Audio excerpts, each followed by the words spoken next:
and my understanding what works and doesn't. I also went through the educational process. I did an MBA, and people ask me, does that have anything to do with success or failure? And I say, no, it doesn't. I don't remember a single thing I learned there for the 2 years except the people I met that now are out there in the world as bankers and lawyers and whatever else they are, and I use them as my database of contacts to help build my businesses. So I think that was important, but the classes, I forget completely what it was about. I will say one thing though, I've learned something from what the Europeans do, Evan, and listen to this. In Switzerland, I have a stepfather who's Swiss, he lives in Geneva, Switzerland. I've been going over there for 40 years, back and forth. Take a company like Nestle.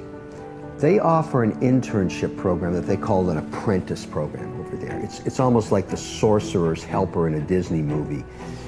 In high school, if you think you like the food industry, maybe, you know, Nestle's a global food company, they'll let you come in and work on weekends and afternoons after school to see what it's like in the real world.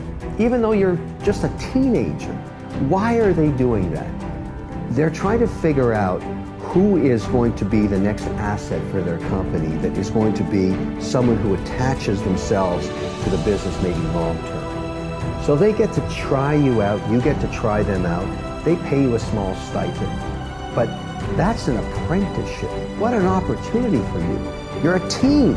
You're sitting in a meeting with a bunch of managers, you're absorbing all that stuff, and you're learning. Why the hell don't we do that in North America? Because maybe 1 out of 10 is the right person, but once you're indoctrinated, if that's the right word, into the, call it the Nestle program, you're a Nestleite. You're there. They want you, you want them, and away your career goes. I love it. I think every company in North America should take that program on and offer this opportunity to kids in their teens and say, look, you want to see what work is? You want to see what it's like? Get in here. But it also gives you a chance as an entrepreneur to say, I understand the corporate structure and now I want to try something a little different on my own, but I will have had that base of information, not only about what it's like, but that sector. If you love the food industry, you're with the El Supremo and you're learning about it. And then one day you can split off and say, hey, Nestle, I'm going to build this food business. You want to buy it from me after it gets to 50 million? That's the program I like. You don't know until you try. How do you know if you're going to be great at something? How do you know if you're going to love something? How do you know if this next thing is a thing for you or not? How do you know? You don't. You don't know until you go off and say yes and you try. And we're constantly stuck in judgment mode saying, oh, that'll never work.